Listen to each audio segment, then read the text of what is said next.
أعوذ بالله من الشيطان الرجيم. بسم الله الرحمن الرحيم. ألف لام ميم. ذلك الكتاب لا ريب فيه هدى للمتقين الذين يؤمنون بالغيب ويقيمون الصلاة ومما رزقناهم ينفقون والذين يؤمنون بما أنزل إليك وما أنزل من قبلك وبالآخرة هم يوقنون أولئك على هدى من ربهم وأولئك هم المفلحون.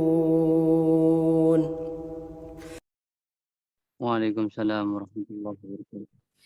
Alhamdulillahi Rabbil Alamin. Wassalatu wassalamu ala rasulina al-karim wa ala alihi wa ashabihi wa tabi'ina ajma'in. Suara aman? Suara? Aman. Alhamdulillah.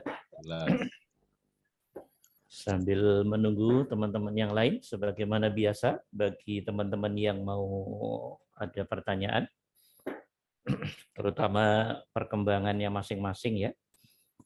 Kita di sini tidak memprioritaskan kajian ilmiahnya doang, tidak. Yang terpenting apa yang teman-teman rasakan ya dari perkembangan demi perkembangan dalam ruhiyah spiritualnya bagaimana, itu yang harus dilihat.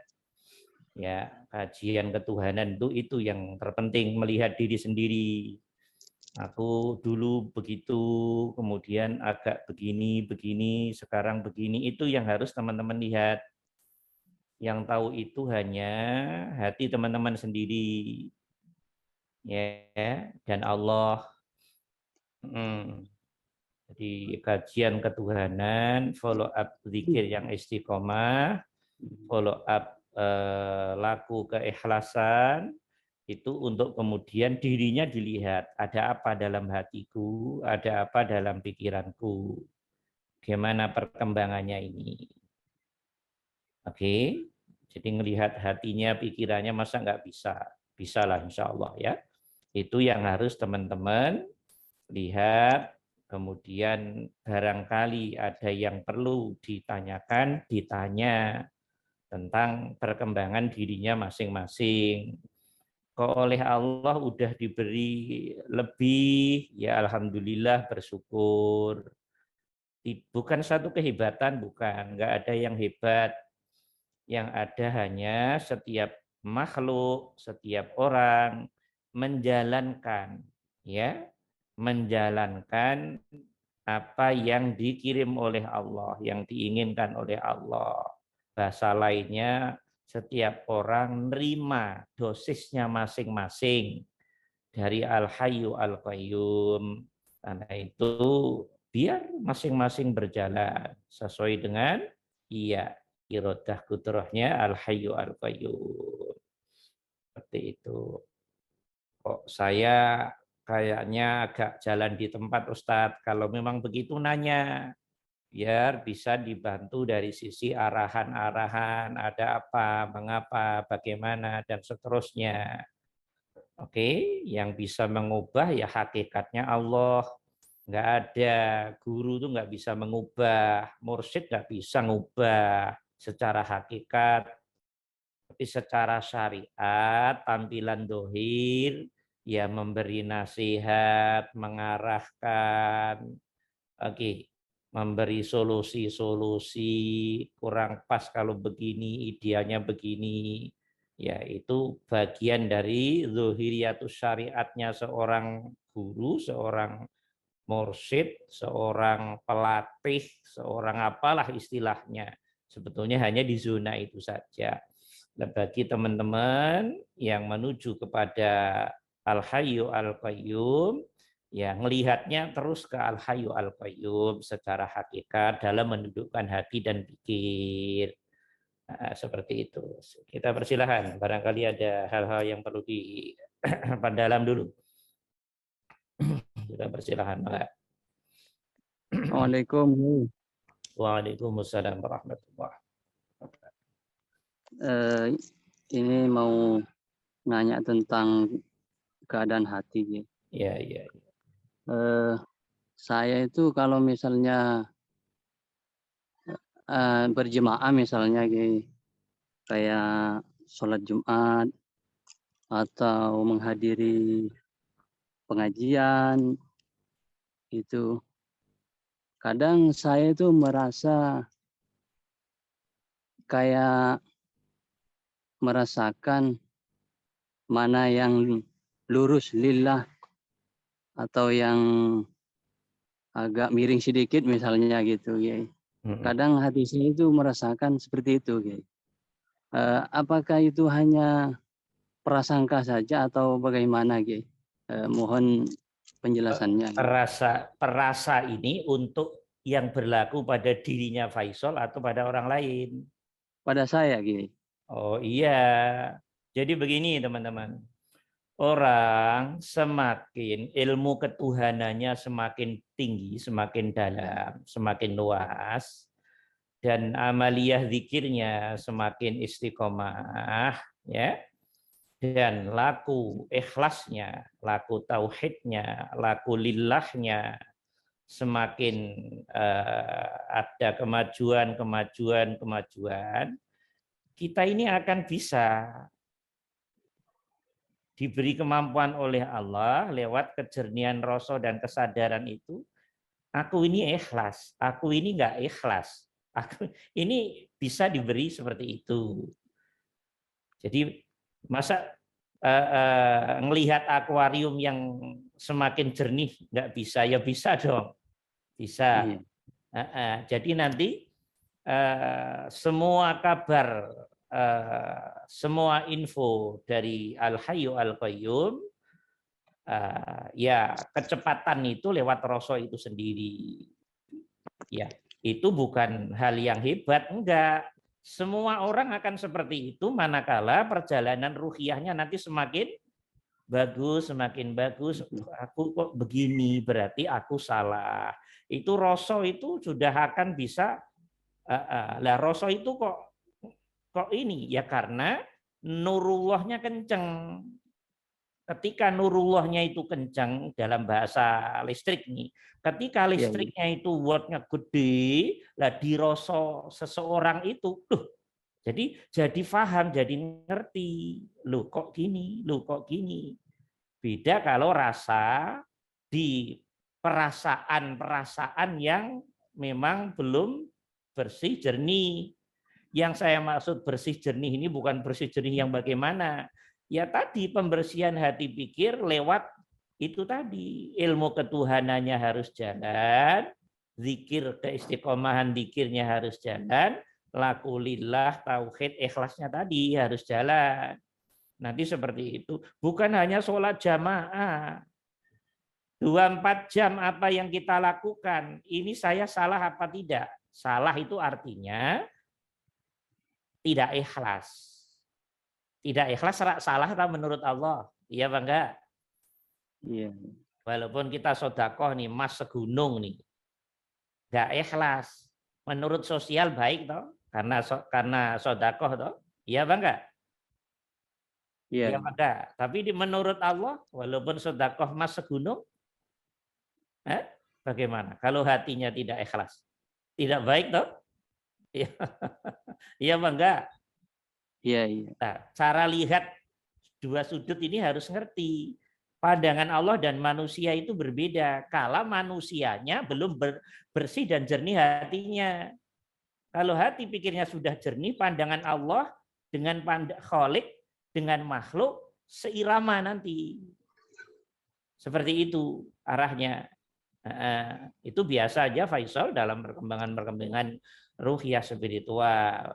Bukan hanya dalam sholat jamaah doang. Dalam semua laku kehidupan kita. Nanti kita akan bisa diberi deteksi oleh Allah. Loh, ini nyapuku bener apa tidak? Loh, ini mandiku bener apa tidak? Loh, ini tidurku bener apa tidak? Loh, ini berangkat kerjaku, pulang kerjaku benar apa tidak? Dan seterusnya. Itu ngerti. Jangan hanya sholat doang lah, terlalu formal itu menurut saya. Kembangkan ke semua laku. Karena pengertian ibadah itu 24 jam itu sendiri. Hanya klasifikasi fikih, ibadah itu ada yang mahdoh. Mahdoh itu bentuk dan tata cara ibadah yang sudah rinci oleh syariat. Nah, di luar mahdoh namanya ghairu mahdoh. Berarti ada ibadah mahdoh, ada yang ghairu mahdoh. Kalau dikumpulkan waktunya ya 24 jam. Semua adalah zona timing, zona waktu untuk penghambaan kepada Al-Hayyu Al-Qayyum. Saat itu juga hati bisa benar apa salah. Benar itu lurus, yang dimaksud dalam ilmu hati itu. Lurus itu benar-benar hati pikir ngadep ke Allah tanpa pamrih apapun. Dirinya pun nggak dilihat karena dirinya disilemkan, dileburkan, difanakan. Oke, bahasa agak tinggi lagi tapi bisa bikin konflik. Disatukan lewat rasa itu di keahatannya Allah. Ini bahasa tinggi nih, kalau nggak paham bisa bahaya. Rasanya itu loh, silem. Silem di keahatannya Allah. Nah, kalau nanti semakin jernih pikir dan hatinya seperti itu. Ngerti kita ini apa yang kita lakukan ini. Ini ada pamrihnya saya. Ini ada ini. Ya jelas kelihatan terang benderang di hati. Oke, seperti itu Faisal ya. Ya. Maksudnya, semuanya. Ya gitu. Ya, maksudnya Pak. Kayak saya itu bisa mendeteksi lurusnya hati seseorang gitu itu. Misalnya itu kayak, makanya tadi yang Faisal saya tanya, Faisal tadi maksudnya berlaku untuk ke Faisal atau di luar Faisal? Di luar saya kayak gitu. Nah, tadi kan Faisal ngomongnya diri saya kan begitu. Iya. Itu kalau untuk ke dalam bisa dimengerti ya. Nah, kalau untuk keluar berarti di luar diri sendiri kan begitu tak? Iya. Oke. Di luar diri sendiri. Begini, ketika hati pikir itu jernih, dia kan pernah pengalaman kotor toh. Orang sebelum jernih itu udah pengalaman setengah kotor, maksiat. Semua manusia kan pengalamannya begitu tak? Iya apa enggak nih? Iya. Potongan-potongan kita ini lah. Sebelum hati pikir oleh Allah dijernihkan, maksiat ya namanya kita ya maksiat.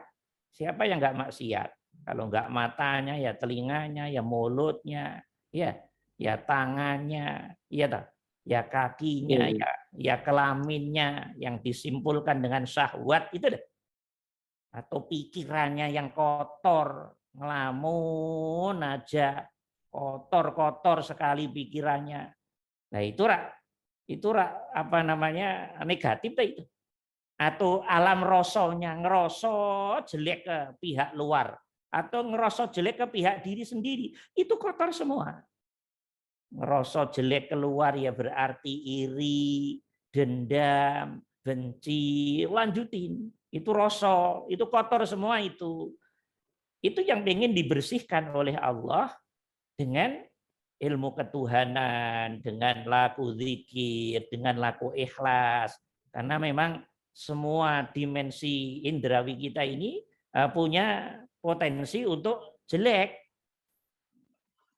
Karena di dalamnya ada nafas tadi, ada ego hamba tadi, ada nafsiyah, ada amarahnya. Nah, ketika dia pengalaman dari kotor gini sampai agak bersih kemudian menuju semakin bersih, syukur sudah relatif bersih. Nah, apa yang dia rasakan tentunya kan sudah relatif tajam tuh. Nah, ketika melihat orang dari gelagat mimik, dari gelagat zahiriyahnya, dari gelagat tingkah lakunya saja sebetulnya relatif bisa. Karena dari pengalaman sang diri sendiri. Kemudian disambungkan lewat rasa itu jadi seperti itu. Oke. Nah, tapi kok nanti kok tajam banget. Namanya ini kok tajam banget nih mamanya. Ini tajam banget. Nah, rasanya si kita mamanya. Tajam. Maksudnya gini, orang mau unek-unek mau ngomong apa, kita udah tahu. Ngelihat orang dengan rasanya, tahu. Ingat, yang begini ini namanya, ya, yang pertama jangan yang tajam dulu lah. Paling yang nggak tajam-tajam itu bisa melihat secara ilmu psikologi.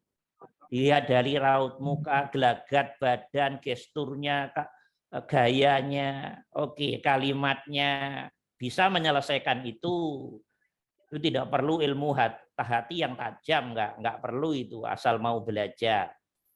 Nah, tapi kalau lebih dalam dari itu, rasa tadi benar-benar tajam dan itu nggak ikhlas, itu ikhlas, itu. Nah, kalau ini benar-benar tajam loh ya, ini namanya kasyaf. Oke? Namanya kasyaf. Kalau tajam bener ya, kalau tajam bener ini. Nah, kalau hati pikirnya udah jernih yang begini-begini, ya umpama toh diberi hati-hati, sifatnya itu hanya ya memang begitu dah, pembawaan ruhiyah itu seperti itu. Tapi ini bukan kehebatan kita loh ya. Hal-hal seperti ini hanya fadl dari Allah, rahmatnya Allah, kasih sayangnya Allah. Allah pengen ngomong pada kita, nih gue keren, nih gue hebat, bisa memberi pada kamu yang asalnya nggak paham ilmu ketuhanan, dikirnya ya nggak jelas dan seterusnya, laku ikhlasnya ya sekarang step by step saya beri, kemudian kamu saya beri ini, dalam bahasa ruhiyahnya begitu. Nah, itu namanya kasyaf. Ya. Oke. Kalau kejadian seperti ini, si Faisal duduknya tetap duduk tauhid, tidak ngerasa hebat, nggak ada ngerasa apa ya, ngerasa oke bisa, tapi duduknya justru silem di kehebatannya Al-Hayyu Al-Qayyum, hati pikirnya tidak tetap stabil, tidak merasa lebih, tapi benar-benar silem di ke samudra keahatannya Allah. Nah, itu namanya kasabnya kasab yang maknawi. Diberi sesuatu yang tajam, tapi aman dalam perlindungan Allah. Nah, ini yang benar begitu. Jadi juga nggak boleh melihat dirinya hebat, juga nggak boleh melihat orang yang belum atau kurang ikhlas dipandang rendah. Sebab kalau orang yang sedang dikasab oleh Allah, berarti gue sudah ikhlas nih, berarti gue sudah bersih nih, berarti gue sudah suci nih hati pikiran gue ini. Itu nggak ikhlas, itu belum ikhlas. Ketika yang belum ikhlas atau tidak ikhlas dipandang rendah oleh sang yang diberi kasab, maka kasab ini menjadi kasab namanya suwari. Orang yang secara oleh Allah diberi ilmu tajam halus ke dalam oleh Allah, tapi dia belum mampu mengontrol dirinya. Itu menjadi momok bagi kita. Jadi Allah nguji, kayak apa sih hatimu, pikiranmu? Saya kasih dikit aja bagaimana. Nah, saat itu Faisal lihat aja hati pikirannya Faisal. Kalau sudah relatif stabil, alhamdulillah, itu fadlun minallah. Kalau masih molet-molet, gue agak hebat ini dan yang lain dirasa agak kurang di bawah dirinya yang merasa sudah ikhlas, itu kita kena jebakan namanya kasab suwari. Karena ada kelebihan, sisi yang lain mengangkat diri walaupun halus loh ya, sisi yang lain merendahkan.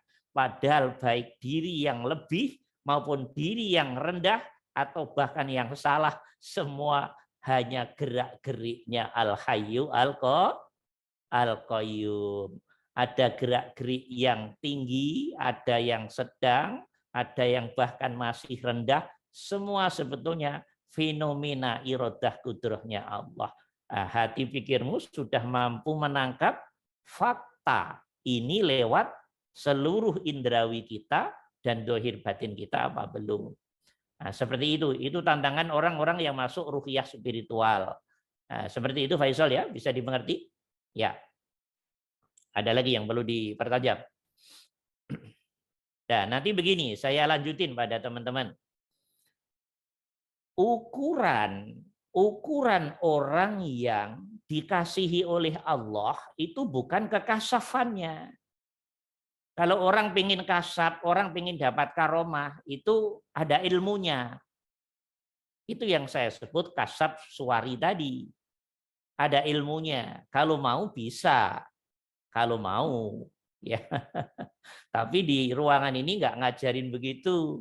Di ruangan ini hanya ngajarin lillah, lillah, lillah, tauhid, tauhid, tauhid, ikhlas, ikhlas, ikhlas, sudah. Itulah ilmu yang tertinggi. Maka ilmu yang tertinggi adalah teman-teman, kala alam hati berarti rasa, alam kesadaran, akal pikiran, substansinya kesadaran sudah seirama, benar-benar rasa sadarnya 24 jam sudah merasakan dan menyadari tentang Al-Hayyu Al-Qayyum yang meliputi dirinya, yang meliputi semua manusia, yang meliputi semua malaikat, yang meliputi semua makhluk hewan, tumbuhan, yang meliputi semua makhluk, semua makhluk. Jadi Allah bukan hanya ngeliputin manusia saja, Allah juga ngeliputin malaikat, juga ngeliputin setan, juga ngeliputin jin, juga ngeliputin iblis, juga ngeliputin hewan, juga ngeliputin tumbuhan, juga ngeliputin angin, juga ngeliputin air, juga ngeliputin api. Maka teman-teman, para orang-orang yang sudah sampai kepada Allah, usul kepada Allah, syuhud kepada Allah, maka ketika melihat api, api membakar apapun. Api itu ketika membakar bisa menimbulkan manfaat atau bisa menimbulkan bahaya bagi ahli tauhid, orang-orang yang sudah sampai Allah, yang dilihat bukan makhluk apinya, tapi Al-Hayyu Al-Qayyum, Al-Muhit, Al-Batin, yang meliputi makhluk yang namanya api. Sebetulnya yang memberi manfaat dan bahaya tentang keapian itu bukan api, independensi api itu sendiri, tapi Al-Muhit, zat yang meliputi makhluk. Dalam konteks itu api. Air juga demikian. Air di alam semesta ini, air itu makhluk. Tapi air diliputi oleh Tuhannya air. Tuhannya air namanya Al-Hayyu Al-Qayyum, Al-Khaliq, Al-Batin, Al-Muhit, Nur 'ala Nur, Nurus samawati wal ard, yang punya 99 Asmaul Husna. Ketika air bisa menghidupkan tumbuhan, hewan, juga bisa ngidupin kita. Kalau nggak ada minum, kita nggak bisa hidup. Itu hakikinya bukan air itu yang keren, tapi yang meliputi air itu. Yang liputin air itu yang memberi manfaat dan bahaya, bukan independensinya air. Maka orang-orang yang sudah sampai Allah, wusul pada Allah, suhud pada Allah, ketika minum pun yang dilihat memberi, menghilangkan dahaga bukan airnya, tapi Allahnya. Bedanya orang yang sudah sampai Allah dengan orang yang belum sampai Allah.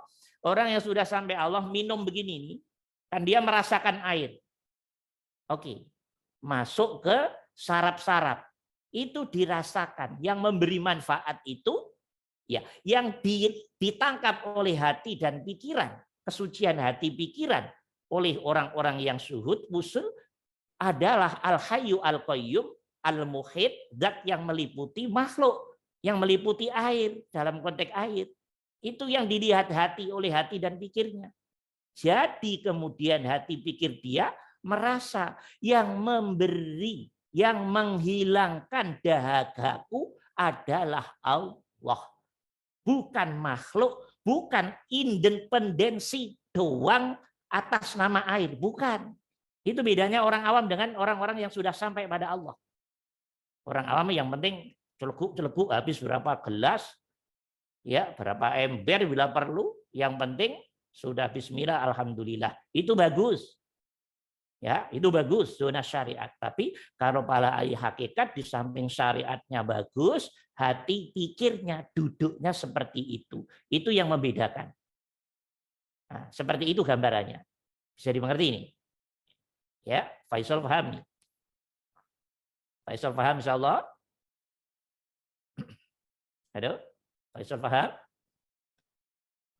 Ya, alhamdulillah guys. Ya. Gitu ya.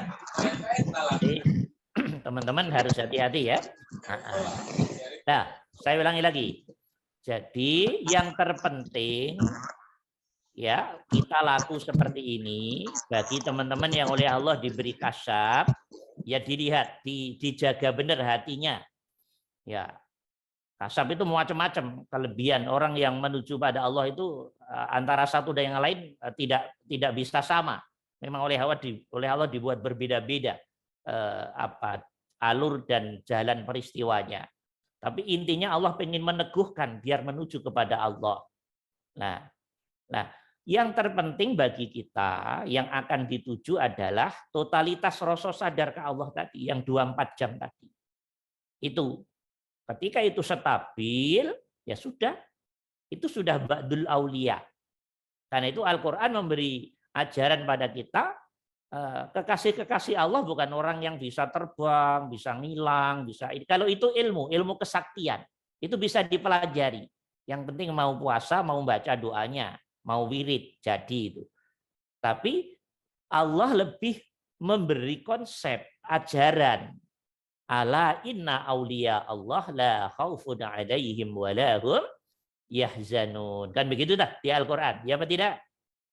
Ya apa tidak nih? Ya apa tidak ya semuanya? Iya, Ustaz. Iya. Jadi ukuran orang-orang yang dikasihi Allah, maksudnya dicintai Allah, para kekasihnya Allah, itu ukurannya bisa kamu lihat sendiri di hati dan pikiran kita. Kalau di hati sudah tidak ada kekhawatiran tentang apapun hal apapun, tidak ada ketakutan tentang apapun hal apapun, karena sudah kuatnya kesadaran dan rasa ke Allah, sehingga hati pikiran stabil, ya sudah, itu berarti sudah sampai. Itu ciri-ciri ba'dul aulia. Jadi melihatnya sederhana saja. Enggak harus melihat kok aku enggak dapat kasab, enggak usah. Itu terserah Allah. Jadi langsung diberi hasil lewat kesempurnaan rasa sadar ke Allah dengan totalitas ke 24 jamnya, ya itu berarti langsung hasilnya dapat. Untuk kemudian berikutnya diberi apa tidak, itu juga terserah Allah. Jadi kita jangan pernah berandai-andai, terus melihat Allah, lurus kepada Allah. Nah, yang dilihat adalah perkembangan hati dan pikiran kita tadi, hubungannya dengan rasa dan kesadarannya ke Allah tadi. Jangan kejebak oleh keanehan.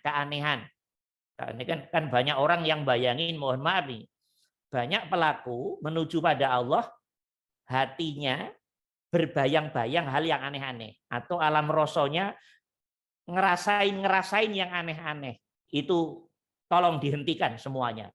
Itu berarti hati kita, pikir kita masih semerawut sekali. Belum bisa lurus pada Allah.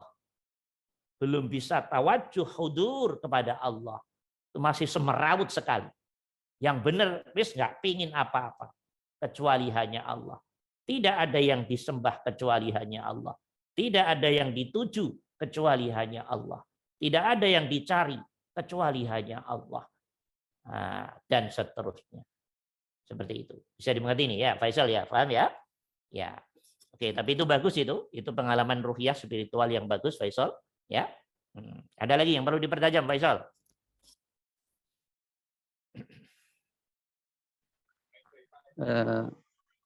Sudah paham?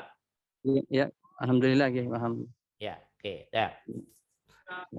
Sekaligus nanti di antara kita, teman-teman, kok umpama sudah diberi bersih hati pikirnya, kemudian oleh Allah ini diberi ketajaman, orang belum ngomong kok sudah paham, anggaplah ngerti apa yang ada di ini orang, hati dan pikiran orang. Umpama toh Allah memberi itu, ini juga kasab yang tidak sederhana. Kalau tidak kuat nih, ya hati pikiran ngerasa, wah gue sudah hebat ini nih, habis kita, nggak jadi orang yang iya, kata Allah, ya kamu ternyata sukanya mengangkat dirimu sendiri dan aku yang memberi, selalu kamu tinggal, habis sudah. Dia kejebak dengan kekasafannya.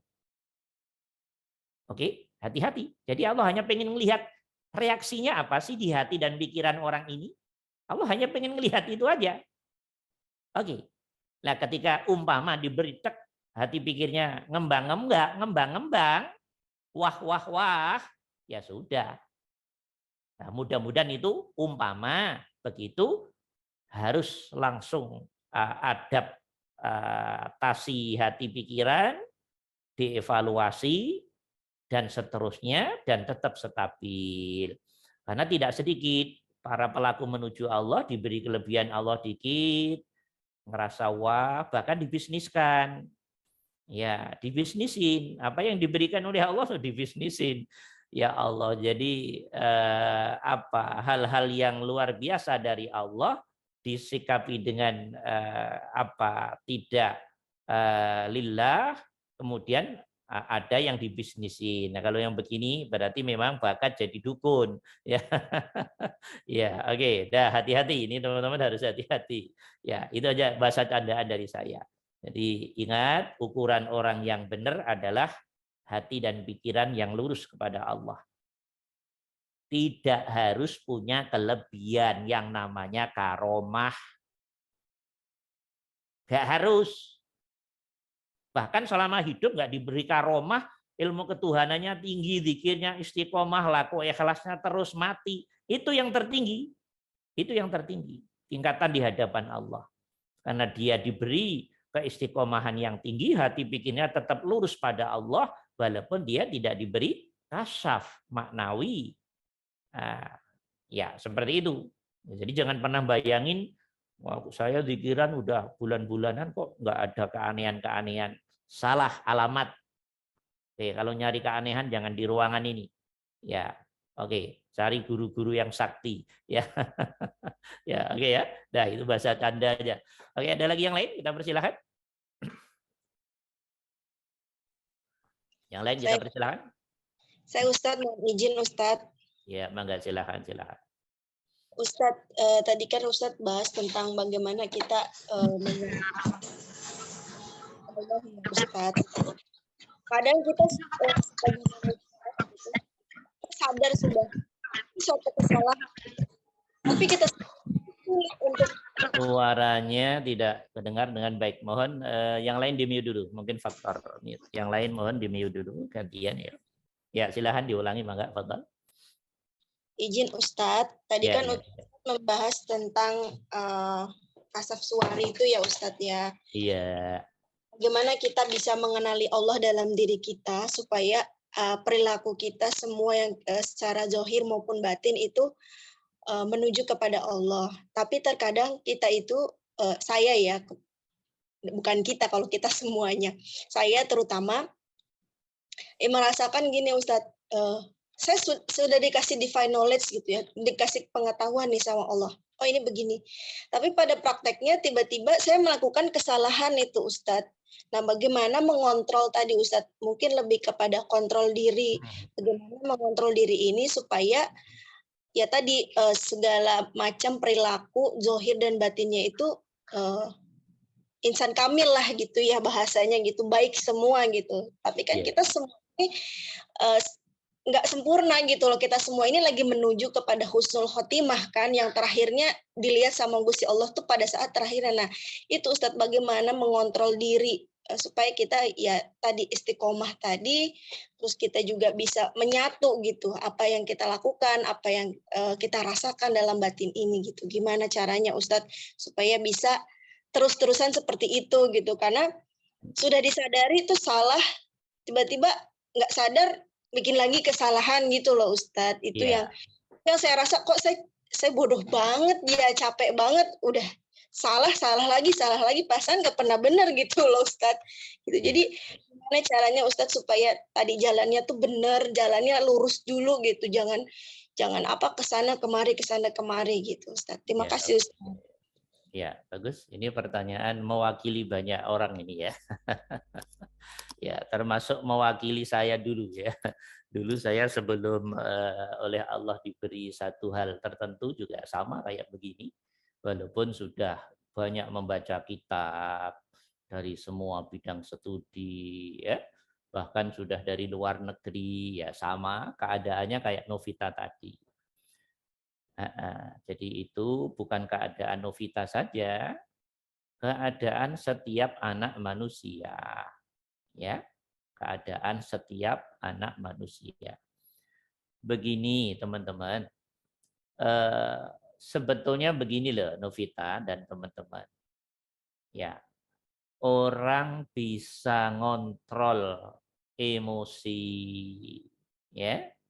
Orang bisa ngontrol ego, ya.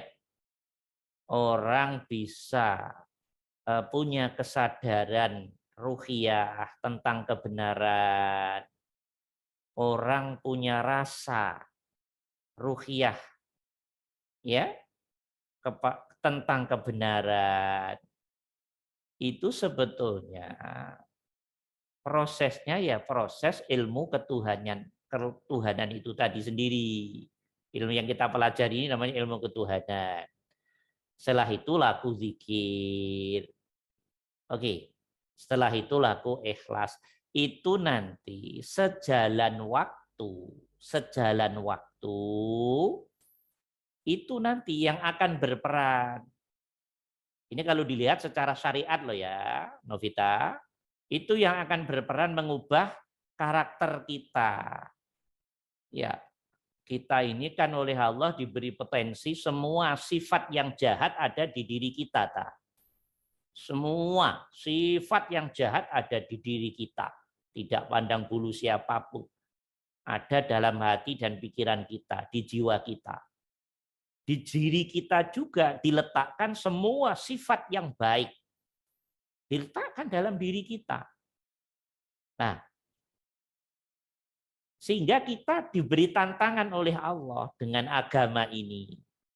Bagaimana untuk membersihkan potensi-potensi yang jahat-jahat itu tadi yang ada dalam diri kita, biar potensi itu enggak keluar sampai berkobar-kobar, tapi jadi redup, bahkan benar-benar menjadi kecil, hanya sifatnya potensi, tidak keluar kecuali pada saat yang tepat. Bagaimana ini? Jadi salah-salah juga masih diperlukan. Oke. Itu.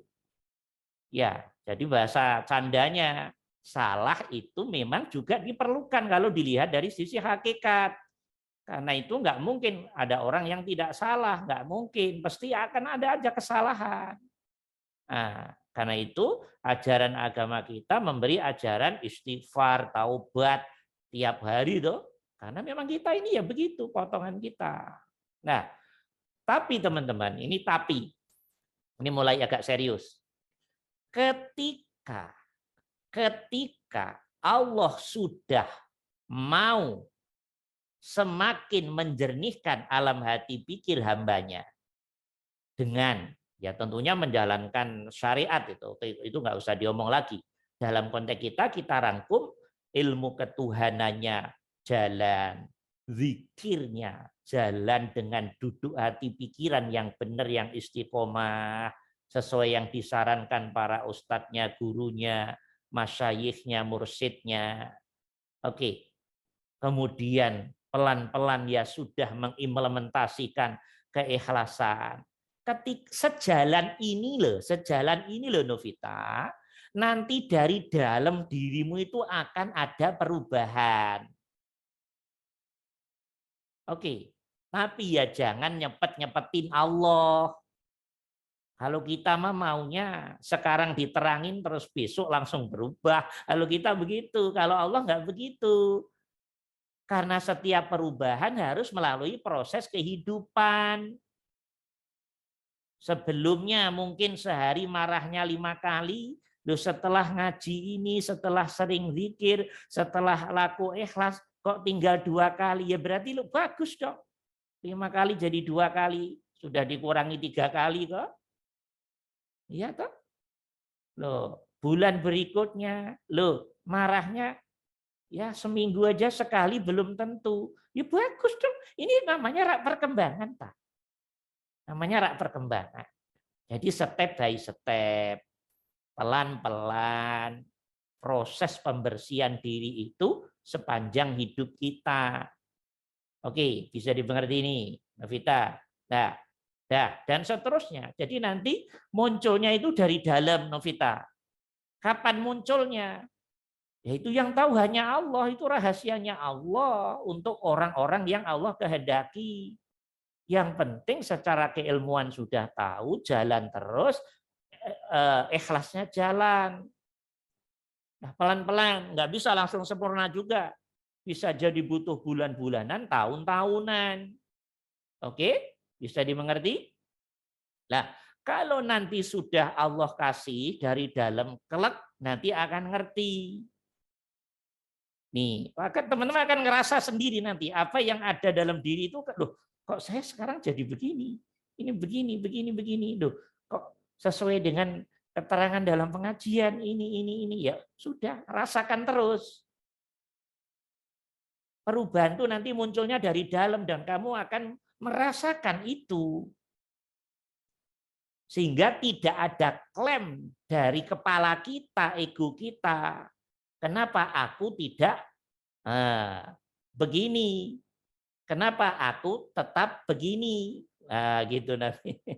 Lah kok sekarang aku masih tetap begini? Jawabannya diri kita dalam proses, dirimu dalam proses.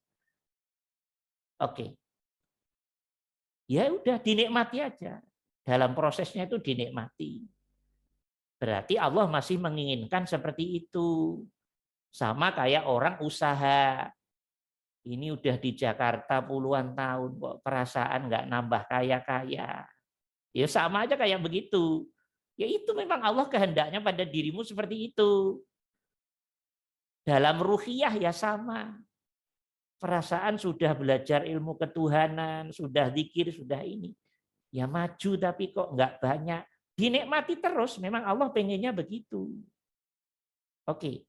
Tapi yang penting hati pikirmu diberi seberapapun oleh Allah, perkembangannya kayak apapun, tetap selalu melihat Allah. Nyadari, ngerasa bahwa ini iradah kudrohnya Allah pada diriku. Dirimu ngerti, faham, nyadar, siap menjalankan tugasmu ya Rabb. Engkau menghendaki hamba begini, siap. Hati pikirmu tidak berjarak dengan Tuhanmu. Kata Allah, ya kamu mulai paham gue bro. Padahal kalau Allah mau langsung buka hati pikiran, biak jadi wali bisa. Tapi Allah punya cara sendiri. Dalam memberi, anugerah kesempurnaan, keihsanan, Islam, iman, dan berbuah keihsanan pada setiap hambanya. Begitu, bisa dimengerti. Itu rahasia Allah. Rahasia Allah. Ya. Bisa dimengerti ya, Novita ya? Ya.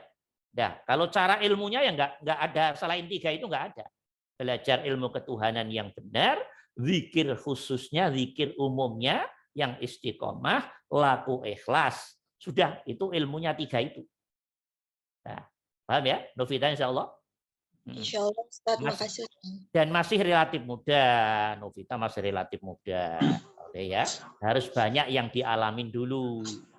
Ya, harus banyak mengalami gelombang-gelombang dalam kehidupan dulu. Baru nanti semakin umur, semakin ini semakin diberi oleh Allah. Ya, oke. Dah. Ada lagi yang lain? Kita persilahkan.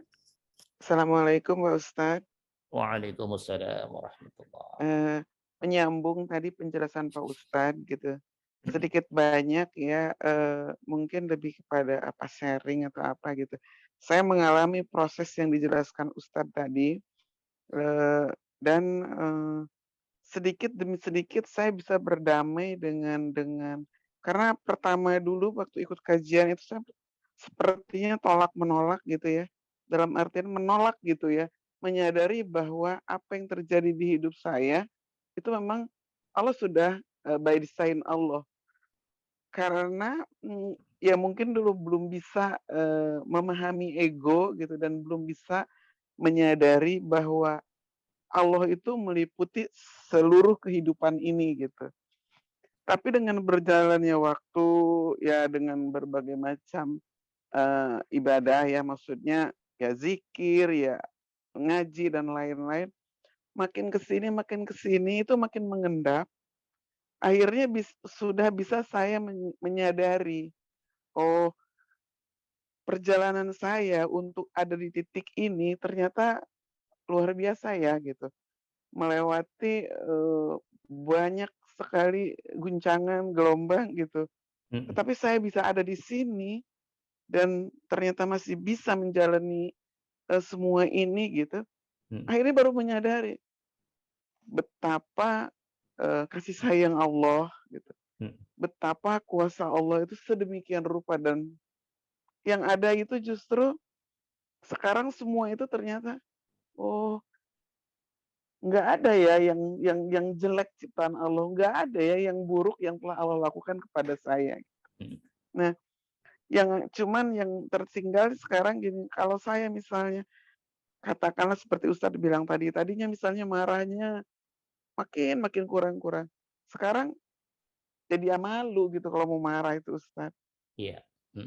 Nah, dan satu lagi yang saya rasakan gini, contoh ya Ustadz, misalnya kayak ada kejadian yang pembunuhan itu, yang polisi itu, saya tuh kok melihatnya itu, kalau ada orang yang mencaci, kok saya merasa gini, ih kasihan ya kenapa dicaci gitu.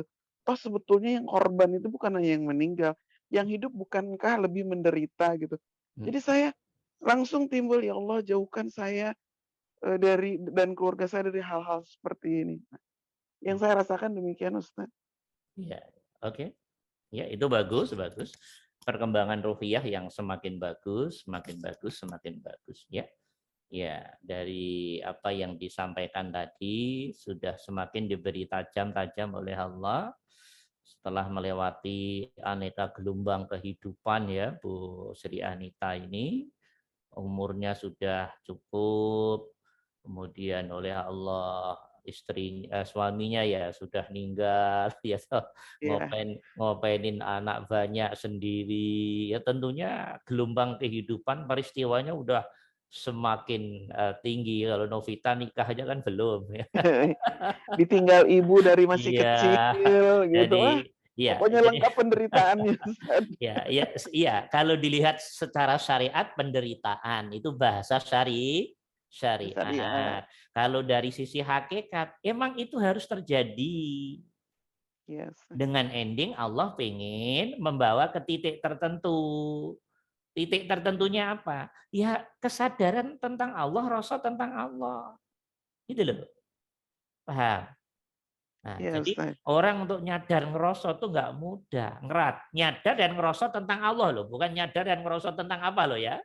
Iya, nyadar dan ngerosot tentang Al-Hayyu Al-Qayyum, perannya Al-Hayyu Al-Qayyum. Nah, orang yang sudah sampai sini dengan sempurna sudah tidak akan pernah melihat tinggi dan rendah. Karena yang kelihatan tunggal. Sumbernya tunggal, reaksi dari reaksi Sang Maha Tunggal. Jadi sudah nggak ada, iya, hati pikirmu sudah nggak berisi di alam hati, walaupun di alam mulut, syariat, obrolan ya biasa-biasalah untuk mengimbangin orang-orang yang ilmunya belum sampai, kan begitu dah. Ya, seperti itu gambarannya. Jadi kalau mau lihat apa yang diperbuat oleh Allah, ya lihatlah kehidupan ini, baik dalam dirimu, anakmu, istrimu, tetanggamu, semua alam semesta. Ya itulah, itu perbuatan Allah semua. Oke, yang sana banjir, yang sini kebakaran, yang sini kekeringan, yang sono perang, yang sono apa dibunuh, yang sana apa ya dijadiin wali, yang sana dijadiin kaya, yang sini dimiskinkan, yang negara sana berapa tahun nggak diberi hujan. Itu semua perbuatan Tuhan kita, bukan perbuatan siapa-siapa. Semua yang tampak maupun yang tidak tampak, semua yang di alam wujud zahir maupun di alam gaib, semua gerak-gerik itu hakikatnya efek iradah kudrahnya Allah, bentuk kodok takdirnya Allah. Tinggal hati pikirmu sudah sampai apa belum? Duduknya di mana? Kalau sudah sampai, pasti hatimu nggak pernah ngerasa goyah. Nggak goyah itu namanya stabil. Stabil itu namanya mutmainnah, bahasa Qur'annya. Sudah, apa yang dilihat didengar, adem aja. Karena hati pikir nyadar, itu semua hakikatnya, sumbernya Al-Hayyu Al-Qayyum. Nah, kalau sudah menyadari dan merasa itu sumbernya Sang Maha Tunggal, ya sudah, adem. Gitu deh. Bisa dimengerti? Nah, seperti itu ya, Bu Anita. Ya, itu tanda-tanda yang baik. Terus lanjutkan, mudah-mudahan kita semua mendapat fadl rahmat izin Allah untuk semakin matang. Amin. Ini ya. Ada lagi yang lain? Siapa lagi tadi yang lain? Terima kasih doanya. Ya, oke. Sama-sama. Assalamualaikum Pak Kiai. Waalaikumsalam warahmatullahi. Saya kenalkan dulu nih, nama saya Nunung Sunanda di KTP. Kalau yang ketelahnya Inung dari Tangerang, Karawaci. Saya mau nanyakan begini Pak Kiai. Nasib sama takdir bisa dipenta atau bisa diubah enggak? Gitu. Maaf Pak Kiai hampura. Tolong hakikatnya dijelasin. Ya, ada pertanyaan yang bagus ya. Nasib sama takdir bisa diubah apa tidak? Maunya bisa apa tidak? Ya, ini Pak, dari zaman dulu kalau kembali ke tekstual kitab suci, ya, ulama berbeda-beda. Pendapat pertama ya, ada yang membagi takdir mubrom, takdir mu'allaq. Ya, takdir itu dibagi dua, ada yang mubrom, yang pasti, yang 4 yang sudah ditentuin Allah itu loh. Ya, bikat birizkihi wa ajalihi wa amalihi wa sakiyun am sa'idun itu loh. Ajal, jodoh, rizki, ya dah. Kemudian senang atau susah, ya, celaka atau selamat. Itu kan hadis sahih itu, ya. Tapi ini begitu diteliti agak lucu juga, ya. Jadi membagi takdir, ada yang mubrom, ada yang mu'allaq. Yang mu'allaq itu yang kayak apa? Selain itu tadi. Nah, padahal selain itu tadi juga masuk zona rizki atau tidak, atau rizki kecil atau besar. Padahal di luar 4 tadi juga masuk kategori syakiyun am sa'idun. Ya, sehingga di beberapa pandangan ulama ya relatif lemah, walaupun banyak yang ngikuti, nggak masalah. Ada pendapat yang lain, ya sebetulnya kita ini hakikatnya kalau dilihat secara hakikat, ya kita ini kayak robot saja, kayak wayang, kayak pemain film yang harus ngikuti teks yang ditulis oleh penulis naskah yang diarahkan oleh sutradara. Nah, yang nulis naskah dan yang mengarahkan, yang menjalankan sang pemain film itu, yaitu sang dalam kehidupan, Al-Hayyu Al-Qayyum itu sendiri. Jadi hakikatnya hidup ini ya sebetulnya hanya jalanin apa yang diinginkan oleh Al-Hayyu Al-Qayyum. Nah, kita pada posisi mana? Kita pada posisi rasa dan kesadaran yang rasa itu masih terpisah dari Allah. Terpisah itu maksudnya rasa dan kesadaran yang belum merasakan dan menyadari tentang Allah atau sudah masuk rasa dan kesadaran ke Allah. Kalau sudah bersamaan aneka peristiwa 24 jam diri kita, kok kita sudah mampu menyadari dan merasa tentang bahwa aku kesandung barusan, ini ya irodah kudrohnya Allah, siap menjalankan tugasmu, hamba ridho ya Allah. Setelah itu kemudian apa? Enggak lama kemudian, jalan, diserempet motor, ya toh? Ya Allah, ini irodah kudrohmu, ini kodok takdir, ini peristiwa, ini bagianku darimu. Kalau bagian itu nasib bahasa Arabnya. Ini bagian peristiwa kehidupan yang terjadi pada diriku, yang sumbernya Engkau ya Allah. Siap menjalankan tugas ya Allah. Nah, setelah itu kemudian beberapa hari mungkin dia diberi rizki yang besar. Loh, habis babak belur dapat rizki. Ya ini pergerakan Allah semua Pak, sebetulnya Pak. Jadi tidak ada sedetik pun yang bukan irodah kudrohnya Allah pada diri kemakhlukan. Oke, tapi gerak-gerik Allah pada diri kemakhlukan ini tujuannya untuk nguji kita sadar apa tidak tentang Tuhannya yang menguji lewat semua gerak-geriknya. Kita ini kan aslinya semua pengen kaya toh, iya apa enggak? Saya tanya nih. Siapa yang enggak pengen kaya? Boleh keluar sini. Boleh keluar dari ruangan ya. Ya. Pengen kaya semua toh? Tapi kan faktanya juga enggak kaya-kaya. Ya, biasa-biasa aja. Bahkan ngutang terus Ustadz gitu kan ya. Ya. Iya. Jadi apa yang terjadi pada pikiran kita tuh pengennya yang manja-manja, yang kaya, mobilnya yang mewah-mewah, iya toh? Rumahnya yang gede-gede, banyak berapa tempat. Itu pikiran kita itu nggak jauh-jauh kayak anak kecil begitu. Ya toh, istri yang cantik. Nah, cantik aja, jangan cantik-cantik ya. Iya, suami yang ganteng. Begitu, pikiran kita begitu isinya. Iya, terangin langsung paham, begitu ya. Ya. Jadi sebetulnya keinginan kita secara umum sama, pengennya yang enak-enak doang. Itu namanya anak kecil. Itu namanya jauh dari Allah. Ya, nah, padahal Allah memberi potensi pada setiap anak manusia berbeda-beda. Begitu lahir, ada yang jadi anaknya presiden, menteri, pengusaha, pejabat, ada yang jadi anaknya pemulung, ada yang jadi anaknya petani, pedagang. Kenyataan itu saja sudah berbeda-beda. Kenyataan yang berbeda pada anak manusia, pada makhluk, itu takdir. Karena itu sudah menjadi bagian dia dalam kehidupan. Itu fakta nasib namanya. Apakah itu kita ada rencana? Enggak. Lahir jadi anaknya pemulung, ya lumayan.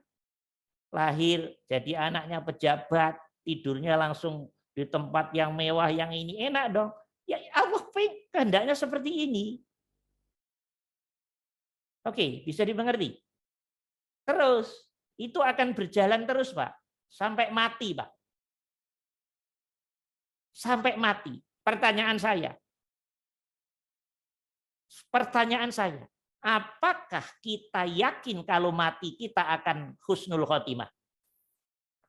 Apa tahu kalau seseorang akan mati husnul khotimah atau su'ul khotimah? Tahu apa tidak? Tidak. Tidak ada yang tahu. Itu yang paling ditakutkan oleh semua para nabi, rasul, dan para ahli ibadah. Kenapa? Karena setiap diri kita, apa yang terjadi dalam 1 detik, 1 menit ke depan saja, nggak akan ngerti. Karena itu rahasianya Allah. Kita hanya tempat untuk berirodah kudrahnya Allah saja, Pak. Nah, kita yang diuji untuk merasakan, mampu merasakan apa tidak? Mampu menyadari apa tidak? Tentang gerak-gerik irodah kudrah ini. Tentang kodok takdir ini. Kodok itu kan masih di dalam. Kalau takdir sudah berupa peristiwa. Kayak sekarang ini kita ketemu di ruangan ini dengan aneka modelnya masing-masing. Ini namanya takdir. Oke, karena sudah keluar di layar film. Kalau belum keluar di layar film, masih di filenya, itu namanya kodok. Begitu serot di layar film, itu namanya sudah takdir. Tinggal pas sretnya itu apakah untung atau tidak untung, apakah senang atau bahagia atau susah. Oke, apakah celaka atau bahagia. Oke. Apakah mendapat nikmat ruhiyah atau jangan-jangan tidak mendapat nikmat ruhiyah sehingga kalah dengan setan sehingga maksiat. Maka sebetulnya ketaatan dan maksiat itu irama aja aslinya secara hakikat. Irama biar kita mampu memahami Tuhan kita yang mengendalikan kita. Kenapa aku pengen baik kok susah? Kenapa aku pengen kaya kok susah? Tapi tidak sedikit saya sedang tidak pengen baik, tapi kok ada rasa enteng, kayak didorong. Itu kita biar mampu memahami ini gerak-geriknya siapa ini sebetulnya. Biar kita mampu merasakan, menyadari. Ini ada apa ini di balik diri saya. Cuma sang diri kan masih ndablek, nggak paham-paham. Allahnya yang mana? Nanti lah begitu jadinya. Padahal Allah udah bilang, gue lebih dekat dari urat nadi ente, bro. Maksudnya gue ini hidup yang liputi dirimu, yang jalanin dirimu itu loh. Cuman kita masih dikuasai ego yang kotor, rasa yang kotor, jadi belum duduk plek yang sempurna. Gitu loh, Pak. Bisa dimengerti? Nah, teman-teman mau ikut pendapat yang mana? Mau ikut pendapat hakikatnya semua dari Allah, itulah. Iya. Nah, biar nanti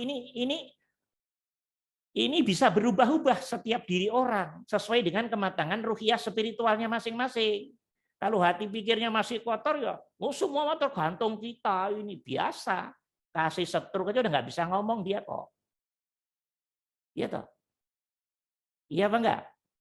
Itu semua tergantung kita ini. Bisnisnya bangkrut, istrinya kabur, itu nggak bisa ngomong apa-apa dia. Iya. Semua tergantung kita. Keluar tabrak mobil, kakinya keduanya patah, nggak bisa nyari kerja lagi. Baru dia nggak bisa ngomong dia. Kita nih kalau normal gini, gede-gede banget memang kepalanya. Untuk duduk yang halus, hati pikirnya itu tidak mudah. Kan begitu dah umumnya orang. Gayanya semua tergantung kita. Kita apanya? Semua tergantung Allah yang menjalankan diri kehambaan.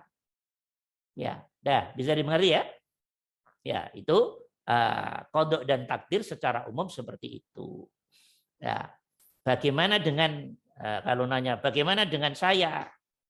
Nah, ya tergantung perkembangan ruhiyah tadi. Tergantung perkembangan hati dan pikirnya hubungannya dengan Allah. Semakin sempurna, semakin dia akan mengerti. Ternyata tidak ada satu daun pun jatuh kecuali izin Allah. Ini paham nggak? Wa mataskutu min waraqatin illa biidznillah. Nggak ada daun jatuh pun kecuali tanpa izin Allah. Itu artinya tahu nggak? Semua dalam kendali Allah gitu loh. Cuman kan harus dibuktikan. Itu yang jadi masalah. Oke, ya. Kita ini yang dablek terus dikasih anak, dikasih istri, tiap hari kasih makan, minum, nggak ngerasa terus kalau itu perbuatannya Allah kok. Nggak nyadar terus kalau itu perbuatan Allah. Taunya Allah hanya kalau Allahu Akbar di masjid. Itu pun Allah yang mana? Nggak jelas. Padahal Allah selalu meliputi diri kita. Kita tinggal menyadari, merasa. Oke. Jadi kita ini nggak bisa dipisah oleh Al-Hayyu Al-Qayyum yang meliputi diri kita. Ada, bisa dimengerti. Jadi teman-teman jangan berantem soal pendapat para ulama tentang ya qada takdir tadi, nasib tadi. Ya, biarlah berjalan sesuai dengan perkembangan ruhiyah spiritualnya. Nanti akan ngerti sendiri. Semakin hati bersih, loh kok begini? Semakin bersih, loh kok begini? Kalau sudah bersih beneran, baru sujud pada Allah. Subuhun qudusun rabbuna wa rabbul malaikati waruh. Semua pasti akan sujud pada Allah. Ketika belum mau sujud, masih ngerasa gue bisa tadi, ya itu masih gede kepala itu. Masih gede kepala. Ya. Seperti itu gambarannya, ya. Ya. Begini. Contohnya kecil begini. Ini ada air. Begini. Air ini saya ambil. Karena dari kecil kita sudah terbiasa ngambil sesuatu, begitu bisa ngambil air, dikiranya ini kehebatan kita makhluk. Nih, karena sudah kadung, iya, berlaku dari kecil. Sehingga ketika dia mengambil sesuatu dan mampu mengambil sesuatu, dia nggak pernah ada rasa sadar bahwa ini adalah substansi perbuatan yang dilancarkan oleh Allah pada diri kehambaan kok. Yang ada ini kemampuan gue kok. Tapi ngomongnya kan la haula wala quwata illa billah. Berarti rak ngomong kosong kah? La haula wala quwata illa billahnya. Padahal makna la haula wala quwata illa billah, begitu saya ngambil ini air, hati pikirku merasa menyadari ini adalah iradah kudrohnya Allah.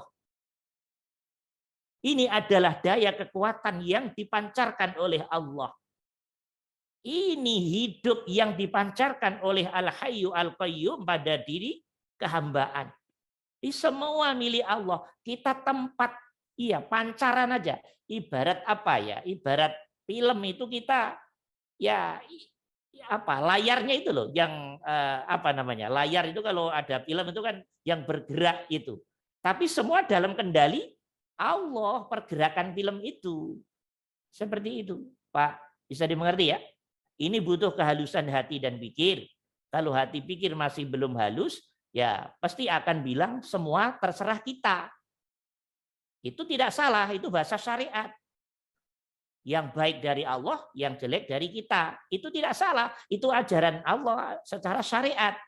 Tapi di banyak ayat Allah bilang, kullun min indillah.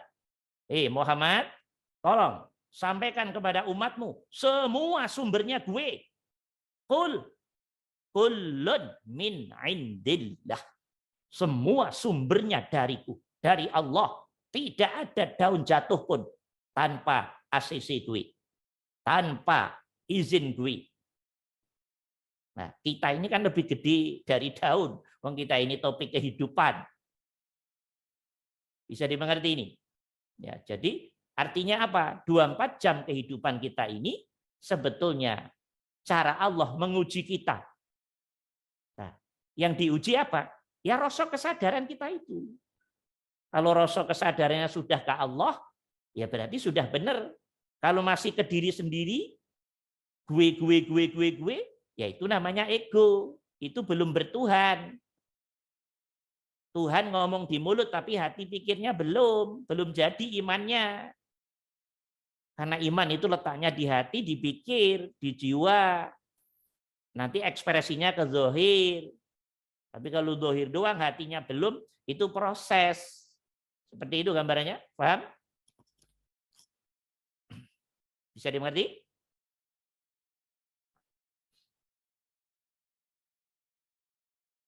Ya, oke.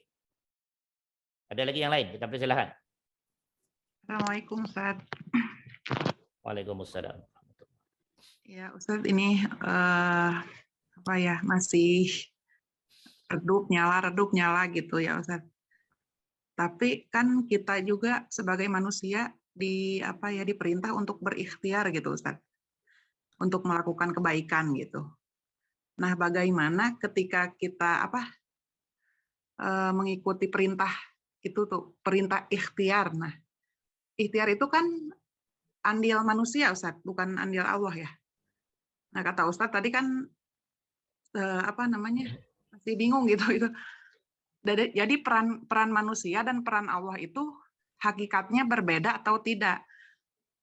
Masih kadang sadar gitu ya kalau ketika menghadapi keluarga misalnya. Oh ini takdir Allah mungkin gitu. Masih bisa seperti itu. Tapi ketika melihat keluar gitu ya, fenomena misalnya LGBT, saya tidak menangkap itu Allah meliputi itu gitu Ustaz. Nah, itu bagaimana ya? Apa yang terjadi di saya gitu Ustaz? Oke, teman-teman saya tanya. LGBT itu terjadi kenapa? Karena kandungan hormonnya tidak seimbang. Ya toh? Ya. Pertanyaan saya. Ketika ada anak manusia lahir dan fakta hormon tertentu dan tertentunya tidak imbang, itu perbuatan siapa? Allah. Manusia bisa. Bapak ibunya bisa itu ngatur hormon yang ini banyak hormon ini bisa. Bapak ibunya ngatur, bisa. Kalau dari ilmu psikologi itu ada peran orang tua gitu yang salah mendidik. Bukan. Sebelum mendidik dari lahir itu hormonnya sudah berbeda dengan umumnya manusia. Oke. Karena hormonnya berbeda, maka gayanya, karakternya, bicaranya, bahkan sampai suaranya berbeda. Sehingga kecenderungannya pun berbeda. Kalau paham itu, ya tentunya orang yang usul, yang suhud, ya membaca LGBT sebagai ayatnya Allah. Ini secara hakikat loh ya, secara hakikat.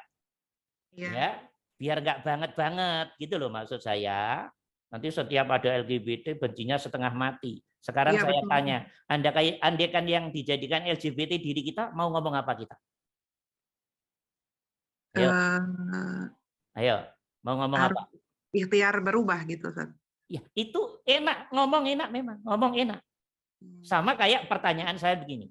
Andai kan yang dijadikan, andai kan yang tidak diberi hidayah oleh Allah kita sehingga kita bisa mohon maaf ini sampai membunuh, sampai zina. Ketika itu sudah kita lakukan, mau ngomong apa kita? Saya juga pernah merasakan itu, Ustaz. Ntar dulu, ini dijawab dulu. Bagaimana itu? Sama kayak begini. Umpama teman-teman jadi anaknya orang, mohon maaf nih, ibunya perempuan malam.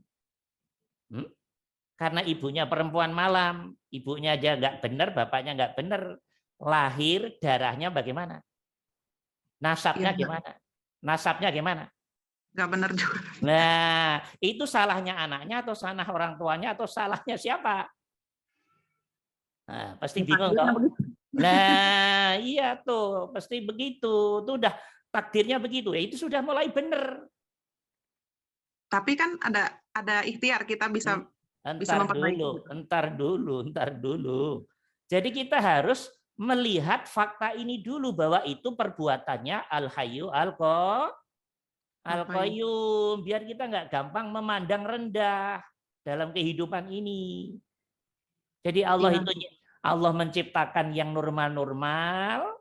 Allah juga menciptakan yang kurang atau tidak normal. Allah pengen buktikin gue ini hebat loh bro, gue hebat. Bisa buat cowok, bisa buat cewek, bisa buat semi cowok, semi cewek.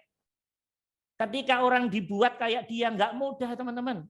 Berat sekali ini. Sangat berat. Oke. Iya kadang paham juga Ustaz, paham berat ya, gitu. Ntar dulu. Ya, ntar dulu. Ini dari sisi hakikat.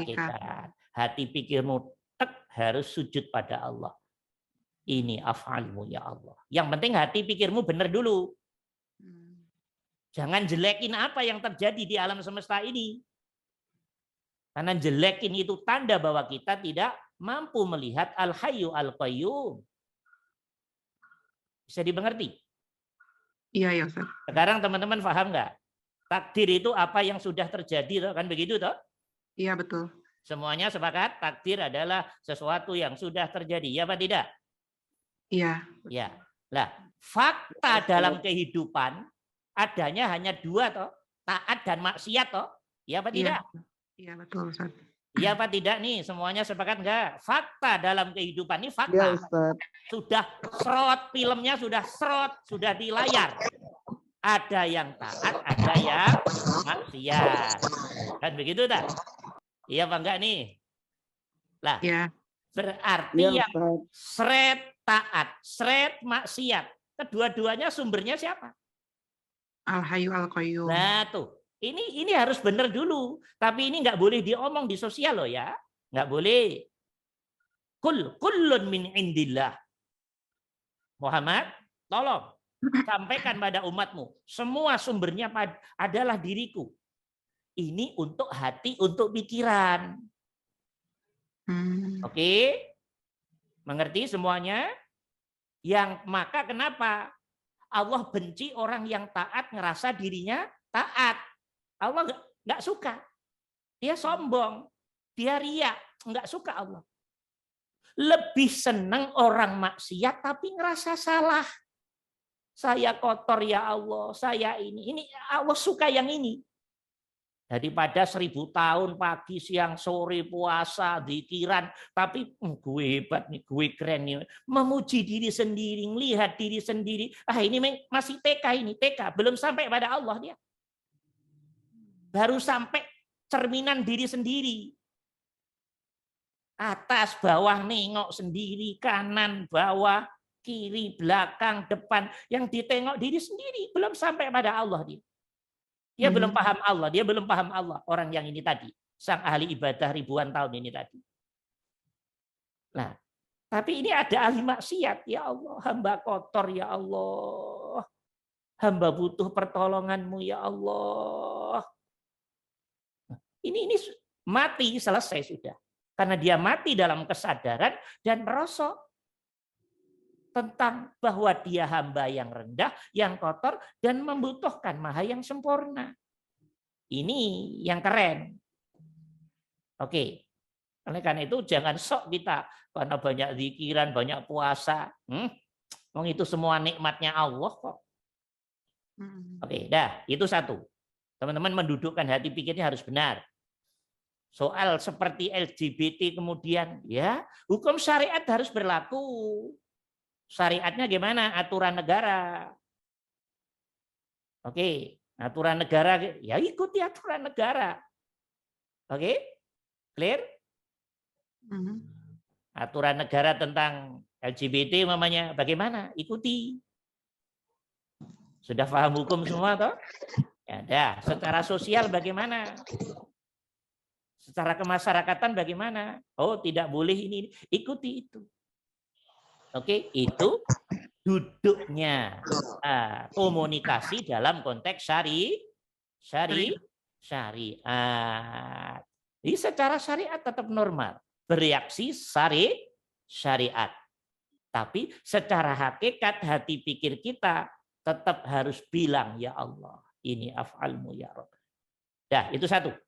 Dan semua bentuk apapun tampilan di dunia harus seperti itu, duduknya harus benar. Zona syariat, tampilan syariat, tapi hati totalitas ngadep pada Allah Subhanahu wa ta'ala. Kemudian apa lagi tadi? Satu lagi? Lupa saya. Peran atau ikhtiar, Ustaz, gimana tadi? Ya. Sekarang saya tanya, bisa tak makhluk itu berperan independensi makhluk tanpa Allah? Tolong dijawab. Tidak bisa. Itu udah pintar-pintar tuh. Salah kita sendiri. Kita ini berbuat ngerasa itu perbuatan kita tanpa Allah. Itulah namanya kotor. Itulah namanya ego yang tebal. Sehingga muncul tugas kita hanya berusaha, tugas kita berdoa. Kalau tugasnya Allah apa coba? Ayo, Tugas kita berusaha, tugas kita berdoa. Tugas Allah apa? Saya tanya. Mengurus semua makhluknya. Bukankah tugas Allah 24 jam tanpa kecuali itu ngurus dirimu? Nah, yang ngurus diri kita dari mau tidur ke mau tidur lagi siapa? Saya tanya. Allah. Al-Hayyu Al-Qayyum. Itu sudah ada dalam hatimu, pikiranmu, rasa sadarmu, atau dalam kepalamu dan mulutmu doang. Itu yang jadi masalah. Kalau baru sampai mulut dan ke akal pikiran, itu namanya pandangan, belum iman. Iman itu wujudnya. Apa yang ada di hatimu, pikiranmu, kamu rasakan, kamu sadari setiap peristiwa yang terjadi pada dirimu.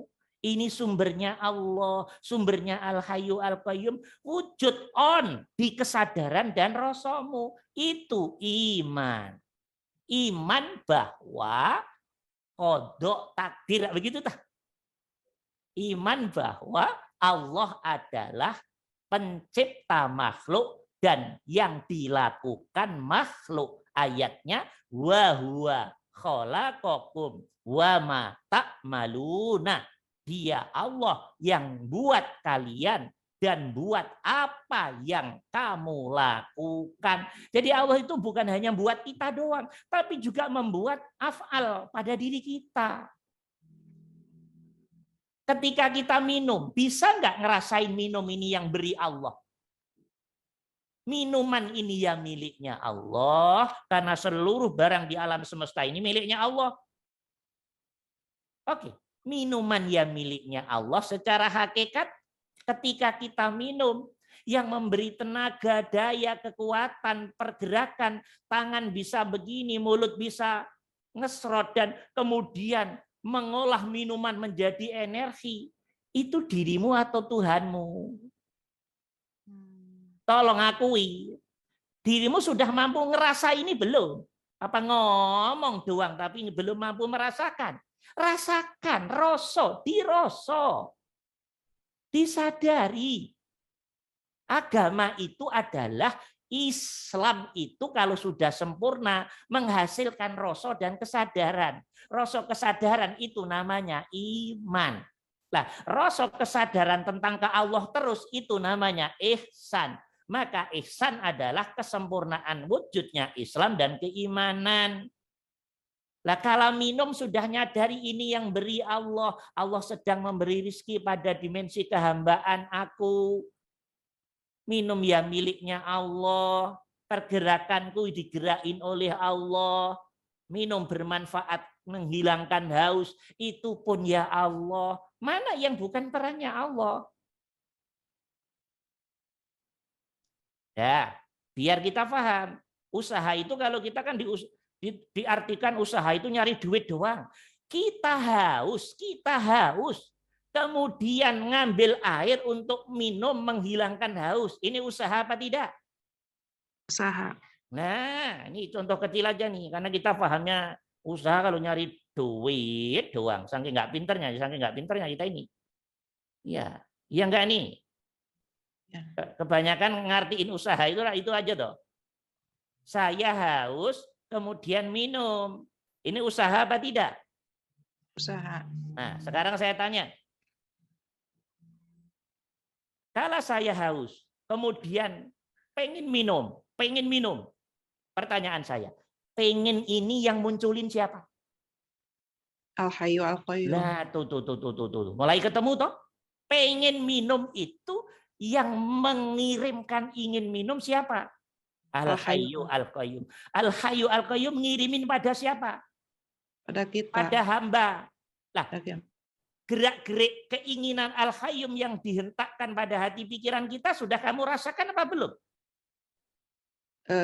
Kadang merasa, kadang tidak. Nah, ini problem bagi semua pemeluk agama.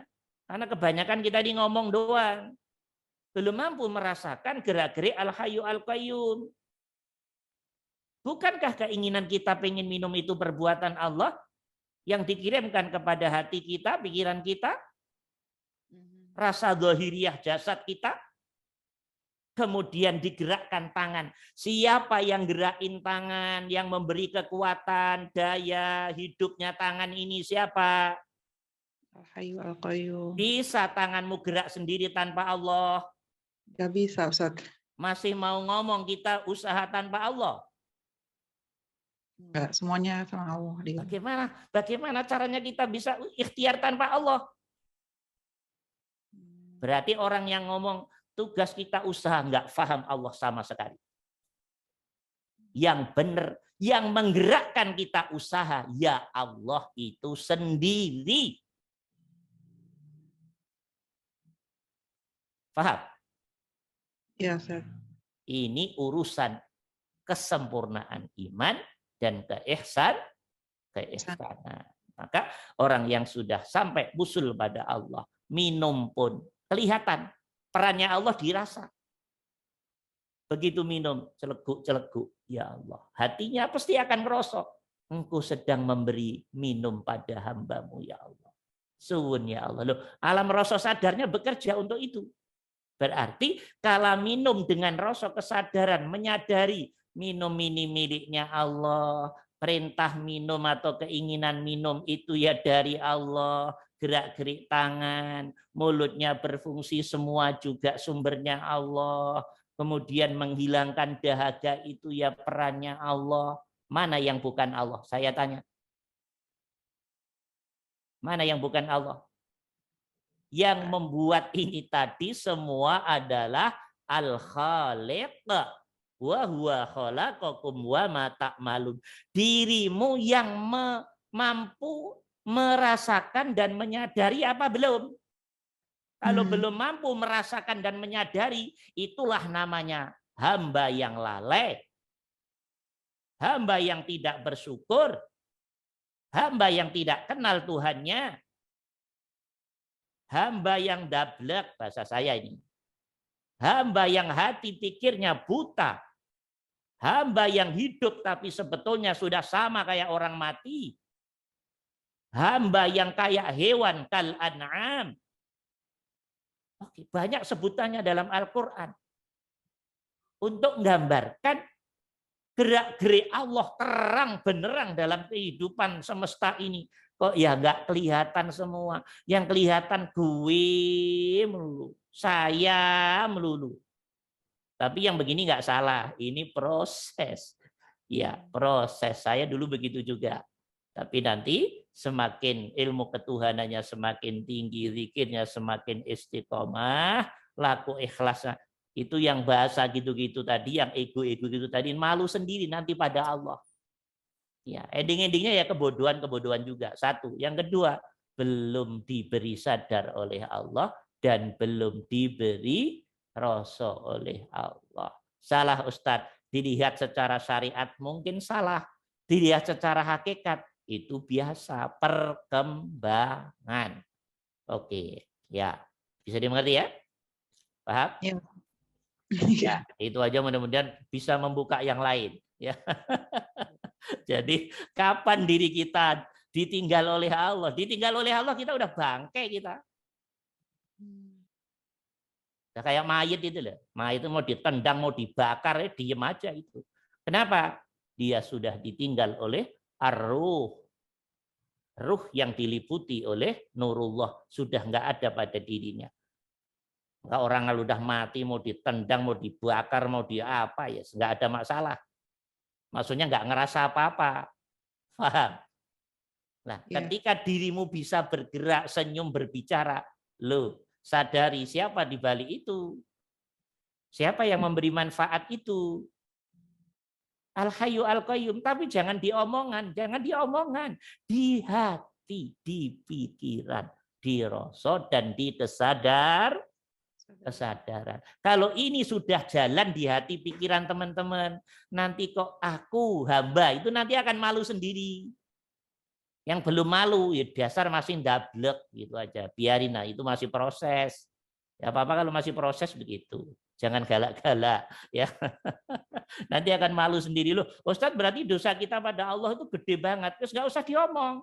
Kalau urusan dosa kita ini was. Ya.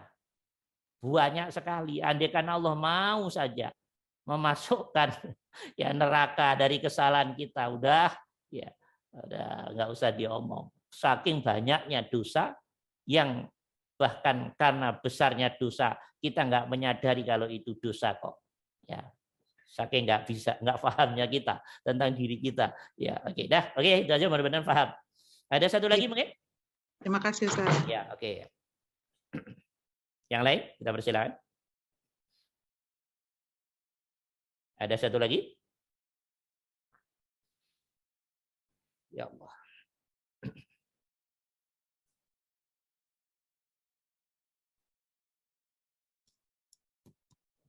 Assalamualaikum warahmatullahi wabarakatuh, Ustaz. Waalaikumsalam warahmatullahi wabarakatuh. Silakan. Ya, menyambung tadi yang ikhtiar berarti mungkin berjalannya dari memulai kita merasakan bahwa ada gerakan di hati itu sudah dari iroda Allah, dan sehingga kita dimampukan untuk melakukan apapun atau berpikir atau punya semacam rencana atau ide, itu semua sudah dari Allah semua. Iya. Sehingga kalau Allah memerintahkan kita seperti fa'idha azamta fatawakkal 'ala Allah, itu berarti dari kita mulai berazam itu sudah Allah semua ya Ustaz. Iya, benar. Seperti itu Bu Leli.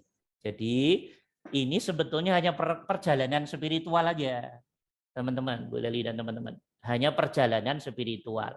Jadi orang tuh kalau rasa sadarnya belum dalam, jadi belum mampu melihat diri dengan dalam.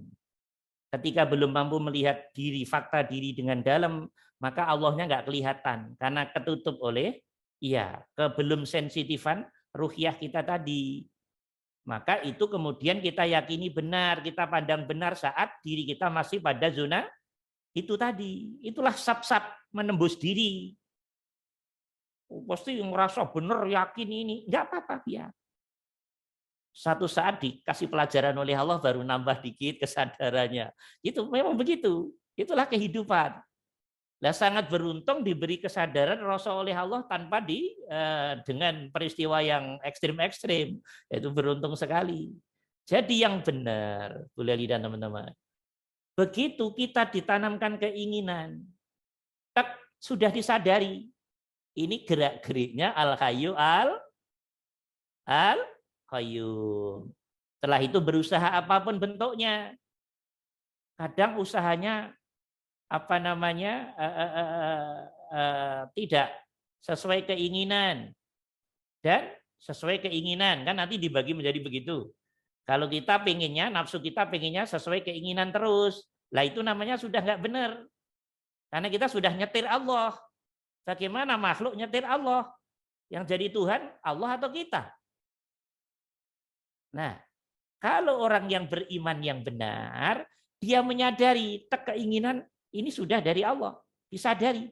Untuk berikutnya ya pokoknya dia menjalankan secara syariat profesional dan seterusnya, tapi disadari ini bagian dari genggaman gerak-geriknya iroda kudrahnya Al-Hayyu Al-Qayyum. Loh, kok ternyata sesuai keinginan, ya berarti Allah menguji dengan keberhasilan. Loh, ternyata nggak sesuai keinginan. Berarti Allah menguji yang tidak enak untuk biar aku matang, biar aku semakin mengerti bahwa ternyata tidak semua yang kuinginkan berhasil. Berarti ada pemain lain di pemainnya ini bukan diriku dong berarti. Sebab andai kan semua terkuncinya ada di diri kita, pastinya semuanya harus berhasil. Tapi faktanya tidak dalam kehidupan ini. Nah, seperti itu. Jadi harus disadari. Nah, semakin tingkat hati pikirnya jernihnya, semakin jernih beneran, mohon maaf, saya pakai bahasa yang tinggi ya. 24 jam dia merasa digerakin Allah. 24 jam itu dah merasa digerakkan Allah. Sekarang teman-teman saya tanya, ketika orang sudah sampai rasa sadar, semuanya dirosot terus, disadari terus, semuanya yang terjadi pada dirinya adalah efek dari nurullah yang menggerakkan dirinya. Ini namanya zikir terus apa tidak ini? Zikir. Zikir lewat merasakan, menyadari gerak-gerik irodah kudrohnya Allah. Ketemu Allah enggak lewat rasa sadar tadi? Ketemu. Ketemu. Lah inilah hakikat zikir di sini loh teman-teman. Hakikat sholat yang hakikat itu di sini. Itu namanya sholat hakikat. Sholat hakikat itu artinya duduknya rasa kesadaran ke Allah tadi. Oke. Kita lagi mohon maaf, pipis BAB, Allah sedang menjalankan kehambaan saya untuk harus pipis dan BAB. Berarti pipis dan BAB perintahnya Allah apa tidak? Perintahnya Allah. Iya. Kalau dibahasakan ingin, yang nanamkan keinginan Allah, kan begitu dah. Kalau dibahasakan lain, kita pengen pipis, pengen BAB, itu perintahnya Allah lewat hati pikir kita dan sistem tubuh kita apa bukan? Iya. Iya, itu berarti mulai pinter. Kalau gerak-gerik itu nanti mulai terbaca di alam rasa sadarmu, berarti semakin jelas gerak-geriknya Allah bisa ditangkap oleh sang hamba yang rasa sadarnya sudah semakin tajam itu. Ini kalau ruhiyahnya belum jalan, dablek saya jamin deh. Dablek. Tapi kalau semakin halus hati pikirnya, ini semakin kuat teman-teman.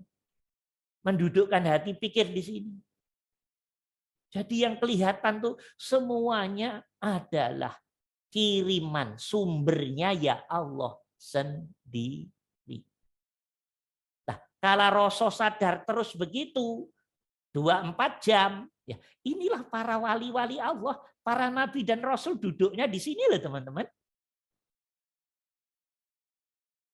Mengerti? Maka para nabi dan rasul, bahkan nabi kita ngajarin insya Allah. Paham nggak rahasia insya Allah itu?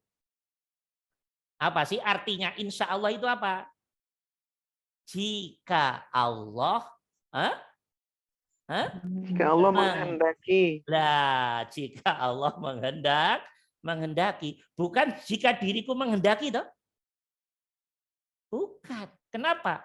Karena gerak-gerik sang diri dalam hal apapun sebetulnya ini hakikat loh ya, dalam kendali Al-Hayyu Al-Qayyum, karena yang menggerakkan diri kita Al-Hayyu Al-Qayyum.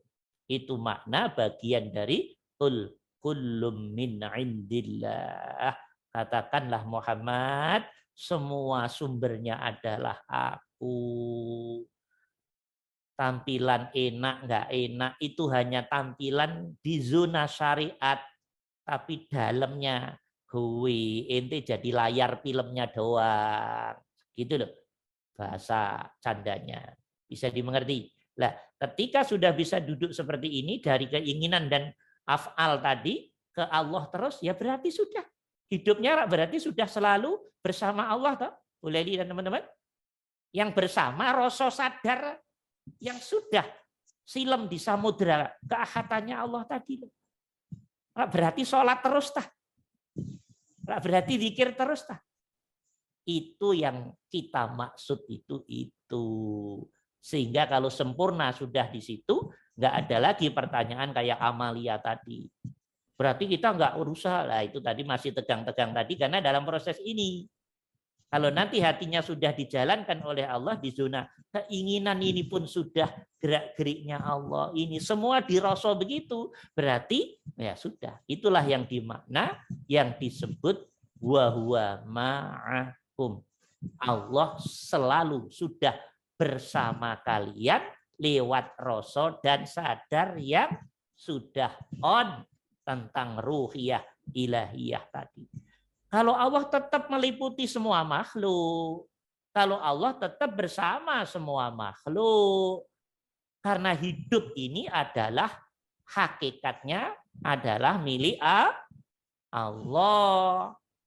Ya toh? Allah itu hidup toh, sang maha hidup toh.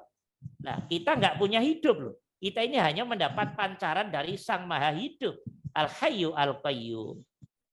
Nah, seperti itu gambarannya. Paham ya? Insyaallah. Ya, ini ilmu tingkat tinggi. Kelihatannya rendah tapi ini tinggi. Pertanyaan ini, ya. Ini Ustaz, misalnya ada orang minta ampun kepada Allah ya pada saat dia berbuat salah.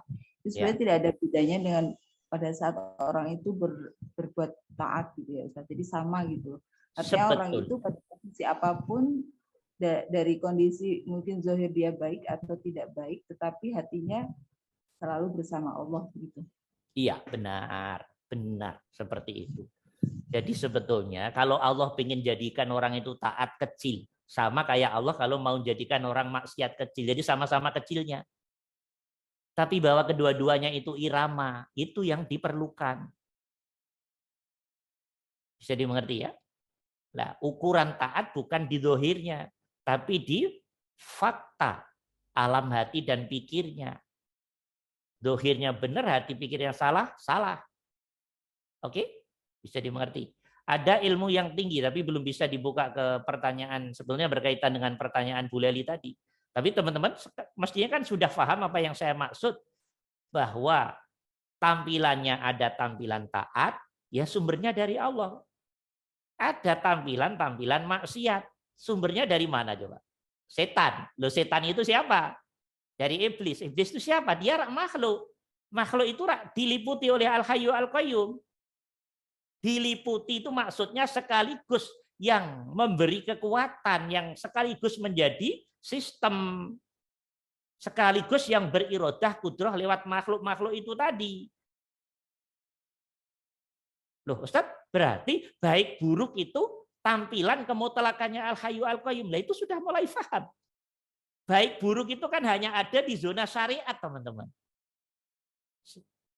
Kalau kita masuk ke dalam ke hakikatnya Allah, nggak ada dong baik buruk. Nggak ada baik buruk itu. Baik buruk itu hanya di zona syariat. Allah memberi hidayah pada seseorang sehingga dia bisa Islam, iman, ihsan. Kalau sosial nyebut, oh bagus dia soleh. Sosial, syariat. Allah berkeputusan tidak memberi hidayah kepada seseorang. Sehingga dia nggak Islam, nggak iman, nggak ihsan, bahkan penjahat bahkan. Siapa ini? Penyebabnya siapa? Yang tidak memberi hidayah sehingga dia tidak sadar, nggak ngerasa siapa? Ya Allah, Allah juga. Berarti ini kedua-duanya sama-sama perbuatannya Al-Hayyu Al-Qayyum. Kemutlakan Al-Hayyu Al-Qayyum. Kesempurnaan Al-Hayyu Al-Qayyum. Cuman diri kita belum sampai Allah, jadi suka bingung melihat. Karena kita selalu melihat Allah dengan ukuran kepala, syariat, sebab akibat. Tanpa menyadari bahwa di belakang sebab akibat ada yang buat sebab akibat. Sang pembuat sebab akibat itu mutlak, sudah tidak terikat oleh apapun. Oke, itulah namanya karena mutlak Al-Hayyu Al-Qayyum. Sang Maha Hidup yang menjalankan kehidupan ini sendiri. Sendiri itu dalam istilah tampilan layar, ada baik, ada buruk. Karena yang lihat mata kita, dohir, syariat. Tapi kalau melihatnya hakikat, ya sudah. Nggak ada baik buruk. Karena semuanya gerak-gerik Allah sendiri. Bisa dimengerti? Nah, bisa dimengerti ini? Paham? Nanti kalau udah semakin dalam akan diajarin oleh Allah. Ini soalnya ilmu rasa yang dalam, ilmu kesadaran yang dalam. Nah, nanti semakin ini akan, oh iya ya, kok aku begini jadi adem, ayem, tentrem, nggak gonjang, nggak ini, nggak gonjang-ganjing hatiku ini. Ya itu berarti tanda bagus. Tanda bagus. Tapi yang masih ego-ego, tugas kita ikhtiar. Ikhtiar umpamanya dalam konteks ini usaha. Ikhtiar nggak berhasil. Maksudnya nggak berhasil, 10 kali usaha, 3 kali, 2 kali, minimal sekali gagal. Saat gagal tuh Allah pengen ngirim pesan. Biar kita tidak buat kesimpulan semuanya aku. Ternyata bukan aku penentunya. Maka kegagalan itu selalu ada. Dan diperlukan. Tujuannya apa? Biar kita menemukan jati diri kita sendiri. Jati diri yang kayak apa? Jati diri yang sujud kepada kemutlakannya Allah. Bahwa ternyata kita la haula wala quwata illa billah. Bahwa ternyata wa matasqutu min waraqah illa biiznillah. Bahwa ternyata wa khalaqa kulla syai'in taqdira. Bahwa ternyata dia yang meluaskan rizki, dia juga yang buat rumit. Semua perbuatannya Allah. Kita yang dapat efek sebagai bentuk ujian. Dah, seperti itu ya gambarannya. Paham, Bu Leli? Insya Allah. Ya, dah. Oke, jadi Bu Leli, umpamanya kita kan semua profesinya masing-masing. Ada yang dokter, ada yang petani, ada yang pedagang. Pada profesinya masing-masing ya jangan merasa aku nyembuhin orang. Oke, aku mamanya mohon maaf, saya punya pegawai. Aku yang ngasih makan pegawaiku. Loh. Ini mah Fir'aun. Mentang-mentang kaya punya pegawai berapa, ini yang ngidupin saya, yang ini mah Fir'aun nih, hati Fir'aun nih, hatinya Fir'aun nih. Walaupun tiap hari sholat, tapi hatinya masih Fir'aun. Ya, kita nggak mau tahu. Tiap hari tahajud, tapi hatinya masih Fir'aun.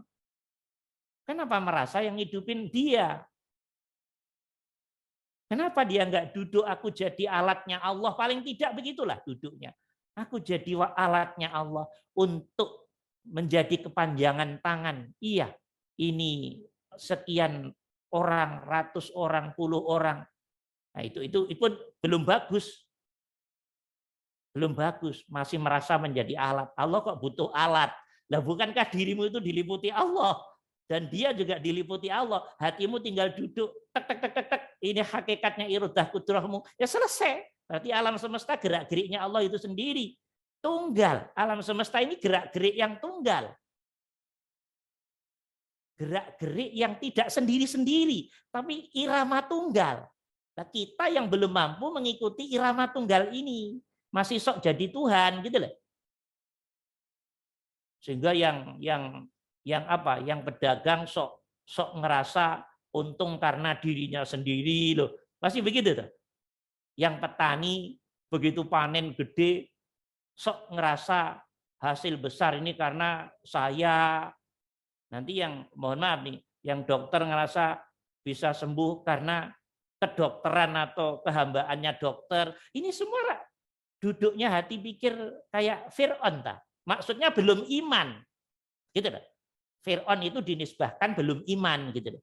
Nah kalau yang hati pikir sudah iman, sebagai dokter, nyembuhin orang lewat operasi atau apa, memberi obat apa, atau nyontek dengan versi apa, dia semua rasa sadarnya berjalan di atas, iya, iradah qudrahnya Allah.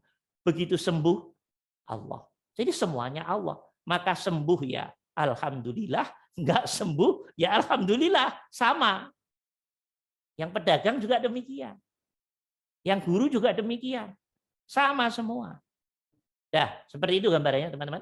Jadi ciri-ciri orang yang semakin kenal Allah, sampai pada Allah, suhud pada Allah, gerak-gerik alam dalam hati pikirnya hanya ada satu. Ternyata kelihatannya hanya gerak-geriknya Al-Hayyu Al-Qayyum. Gerak-gerik tampilan lewat gerak-geriknya hewan, tumbuhan, angin, api, air. Gerak-gerik lewat apa? Penguasaan planetnya, matahari, bulannya, lewat gerak-gerik, lewat penguasaan anak, istri, suami, dan seterusnya. Kalau itu sudah masuk ke rasa sadar yang dalam, itulah tanda-tanda perkembangan ruhiyah spiritual kita mulai dibuat kuat oleh Allah. Itu saja teman-teman. Alhamdulillahirabbil alamin. Waktunya tahu-tahu sudah habis saja. Mudah-mudahan ada manfaatnya. Zikir sendiri-sendiri ya. Zikir sendiri-sendiri. Ya. Alhamdulillahirabbil alamin. Mudah-mudahan ada manfaatnya. Kalau ada khilaf mohon dimaaf ya. Cukup sekian. Assalamualaikum warahmatullahi wabarakatuh. Waalaikumsalam warahmatullahi wabarakatuh. Waalaikumsalam warahmatullahi wabarakatuh.